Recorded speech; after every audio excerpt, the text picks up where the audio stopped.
कृष्णा। ओम नमः शिवाय। आप सभी के दिन शुभ हो। आज मंगलवार के दिन हनुमान जी को समर्पित है, साथ ही ग्रहों की देवता मंगल देव के समर्पित है। आज के दिन कथा पढ़ने अथवा सुनने से सभी मनोकामना पूर्ण होती हैं।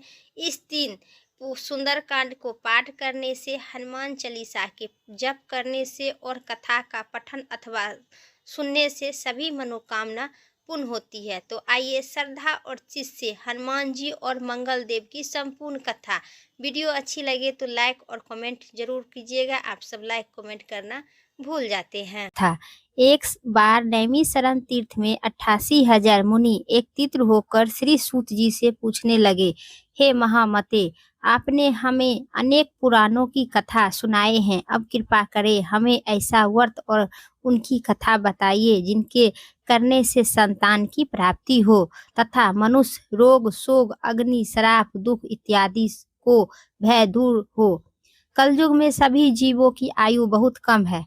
इस पर यदि उन्हें सोच चिंता कष्ट लगे रहे तो फिर श्री हरि की चरण में अपना ध्यान कैसे लगा सकते हैं। इसी पर श्री सूत जी कहने लगे, हे महामुनि, आपने लोक कल्याण के लिए बहुत ही उत्तम बात पूछे हैं। एक बार युधिष्ठिर ने भगवान श्री कृष्ण से लोक कल्याण के लिए यही प्रश्न किया था। भगवान श्री कृष्ण और युधिष्ठिर का संवाद आपके सामने कहता हूँ, सो ध्यान पूर्वक सुनिए। एक समय हस्तिनापुर की सभा में योगी राज श्री कृष्ण बैठे हुए थे।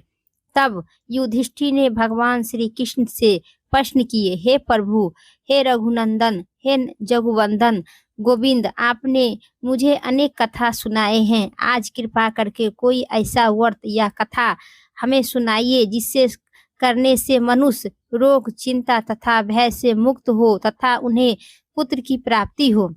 हे प्रभु, बिना पुत्र बिना मनुष्य की जीवन व्यर्थ है, वह नरकगामी की प्राप्ति होती है। हे प्रभु, पुत्र के बिना मनुष्य तृप्त सिद्धि से छुटकारा नहीं पा सकते हैं और न ही वह पुनः नरक से उद्धार पा सकते हैं। अतः पुत्रदायक व्रत हमें बताइए। तब भगवान श्री कृष्ण कहे, हे राजन, मैं एक प्राचीन इतिहास सुनाता हूँ, आप ध्यान पूर्वक उसे सुनिए। कुंडलपुर नामक एक नगर में एक नाम का नंद ब्राह्मण महाविद्वान ब्राह्मण रहा करते थे। उनका गुजारा जैसे तैसे चल रहा था, परंतु वह बहुत ही दुखी रहा करते थे क्योंकि उनके कोई संतान नहीं थी। उनकी पत्नी सुदंता पतिव्रता थी और वह भक्ति पूर्वक श्री हनुमान जी की आराधना किया करते थे। मंगलवार के व्रत करके अत्यधिक अंत में भोजन बनाकर हनुमान जी को भोग लगाकर फिर बाद में स्वयं भोजन करती थी। एक मंगलवार को गृह कार्य के अधिकता के कारण वह हनुमान जी की भोग नहीं लगा सकी। इस पर उसे बहुत ही दुख हुआ। उन्हें स्वयं भी भोजन नहीं बनाई और प्रण की कि अब मैं अगले मंगलवार को ही हनुमान जी को भोग लगाकर फिर अन्य जल ग्रहण करूंगी। ब्राह्मणी सुदंता प्रत्येक दिन भोजन बनाती, श्रद्धा पूर्वक पति को खिलाती, परंतु स्वयं भोजन ग्रहण नहीं करती और मन ही मन श्री हनुमान जी की आराधना करती रहती थी। इसी प्रकार 6 दिन बीत गई। ब्राह्मणी सुदंता अपने प्राण के अनुसार भूखी प्यासी निहार रहती, परंतु 7वें दिन मंगलवार को वह प्रातः काल बेहोश होकर धरती पर गिर पड़ी। सुदंता की इस असीम भक्ति से हनुमान जी बहुत प्रसन्न हुए और उन्हें पर मुख्य रूप से प्रकट होकर बोले, सुदंता, मैं तेरी भक्ति से बहुत ही प्रसन्न हूँ, तू उठ और वर मांग। फिर ब्राह्मणी सुदंता अपने इष्ट देव श्री हनुमान जी को समक्ष पाकर अत्यधिक से विहुल हो उठी। उन्होंने उनके चरण में गिरकर और रोने लगी, हे प्रभु, मेरे कोई संतान नहीं है, कृपा करके मुझे संतान प्राप्त करे। श्री हनुमान जी ने कहे, तेरी इच्छा पूर्ण होगी, तेरे घर में एक कन्या होगी, उनके अष्टगंध प्रत्येक दिन सोना चांदी देगी। इसी प्रकार वर देकर श्री हनुमान जी अंतर्ध्यान हो गए। ब्राह्मणी सुदंता बहुत हर्षित हुई। उनके यह समाचार अपने पति से जाकर कहे। ब्राह्मण देव कन्या का वरदान सुनकर कुछ के लिए दुख हुए, परंतु सोना मिलने की सुनी तो बहुत ही प्रसन्नता हुई। विचार की कि ऐसा कन्या के साथ तो मेरी निर्धनता ही समाप्त हो जाएगी।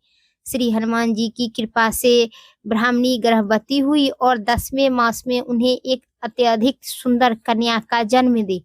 वह कन्या अपने माता पिता के घर ठीक उसी तरह बढ़ने लगी जिस प्रकार शुक्ल पक्ष के चंद्रमा बढ़ते हैं। 10वें दिन ब्राह्मण ने उस बालिका का नाम रत्नबाला रखे। उनके कुल पुरोहित ने उसे बालिका का नामकरण करके और रत्नबाला रखे। इस कन्या ने पूर्व जन्म में विधि विधान से मंगल देवता का व्रत किया करती थी।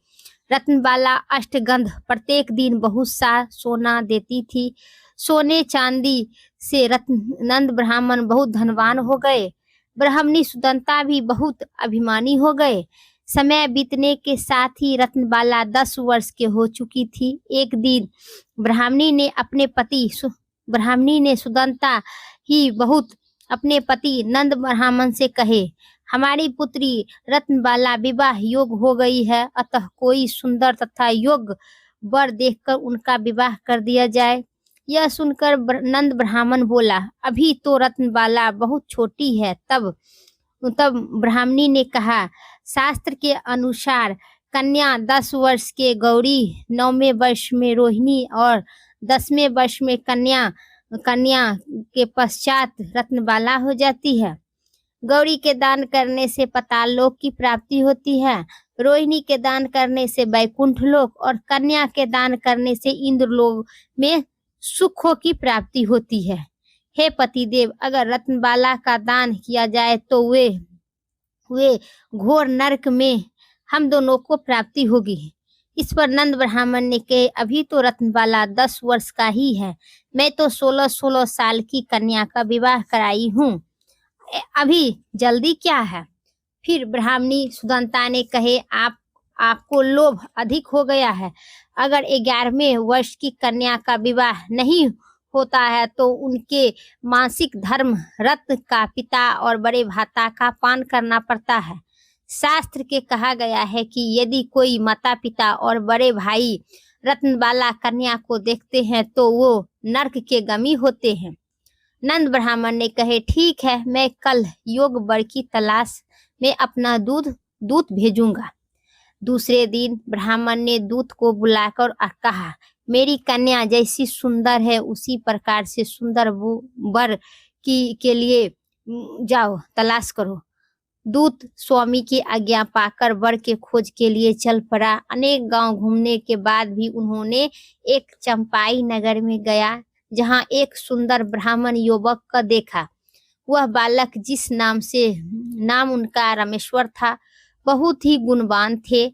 दूत ने इस सुंदर गुणवान ब्राह्मण पुत्र को बारे में अपने स्वामी को पुनः विस्तार रूप से कहे। ब्राह्मण नंद को भी रामेश्वर बहुत अच्छा लगा और फिर वह शुभ मुहूर्त देखने के बाद विधि पूर्वक रामेश्वर को कन्या रत्नबाला के साथ विवाह कराकर और ब्राह्मण ब्राह्मणी संतुष्ट हो गए।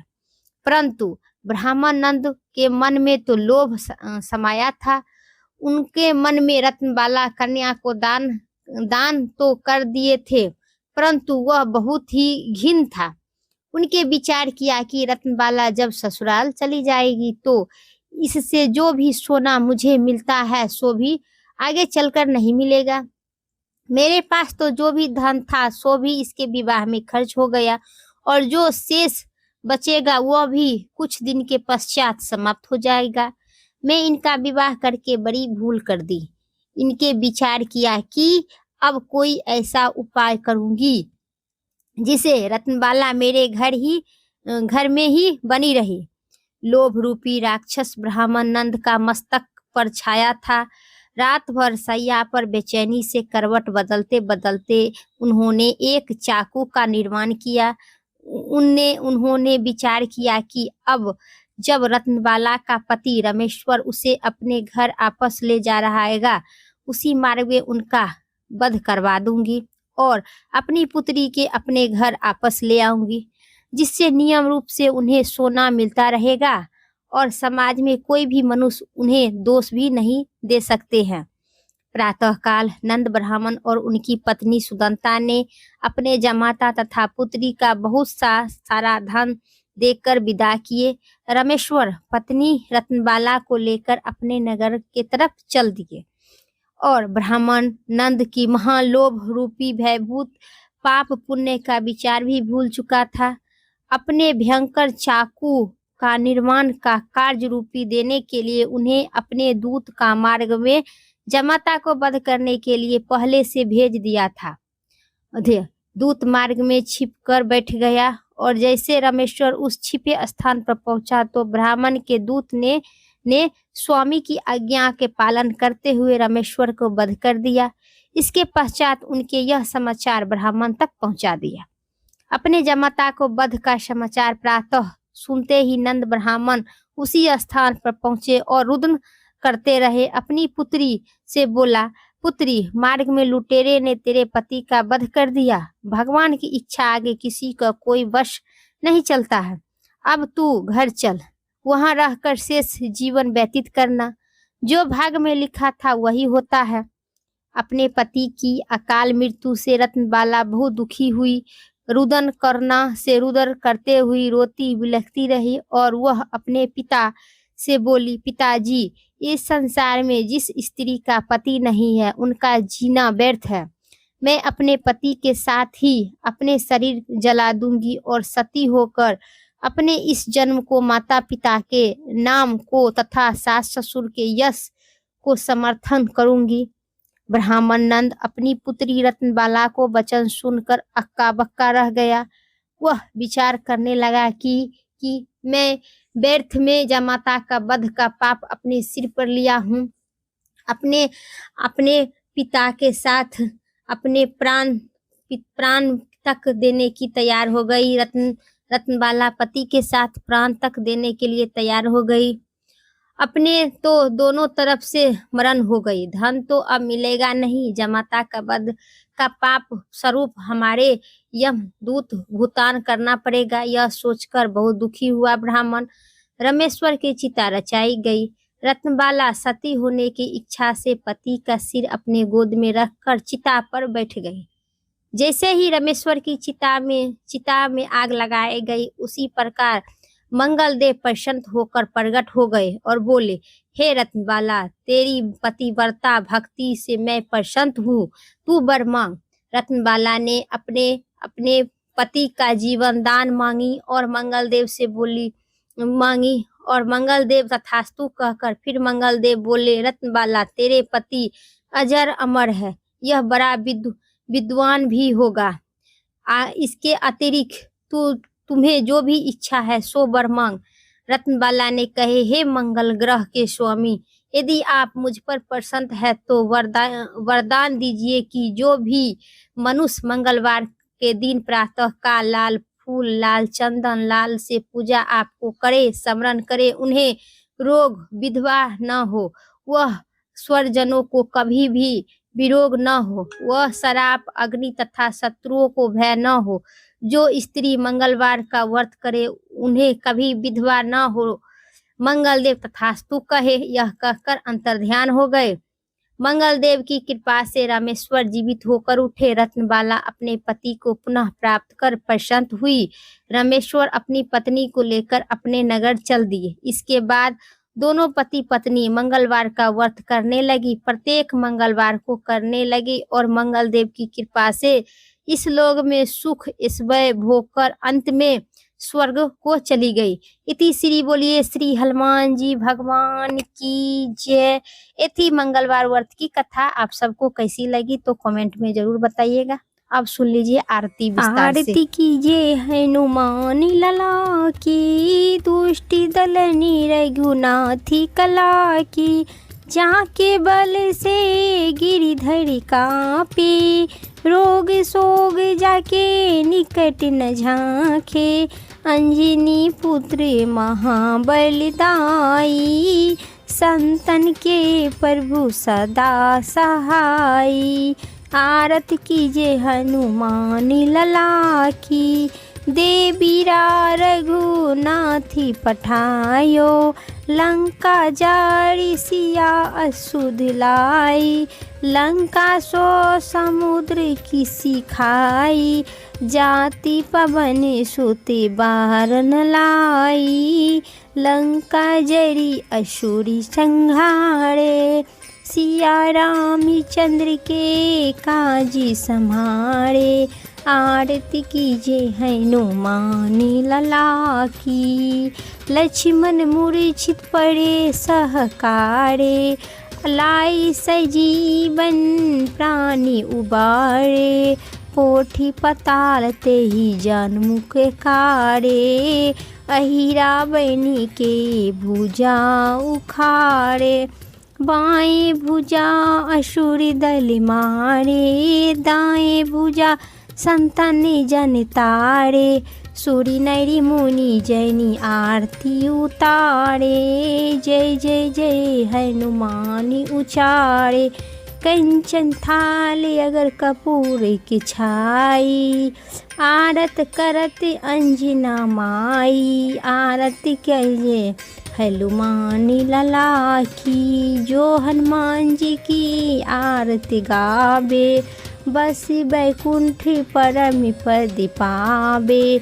लंका विध्वंस किन्हीं रघुराई, तुलसीदास प्रभु कीर्ति लगाई। आरती कीजे हनुमान लला के, दुष्टि दलनी रघुनाथी कला के।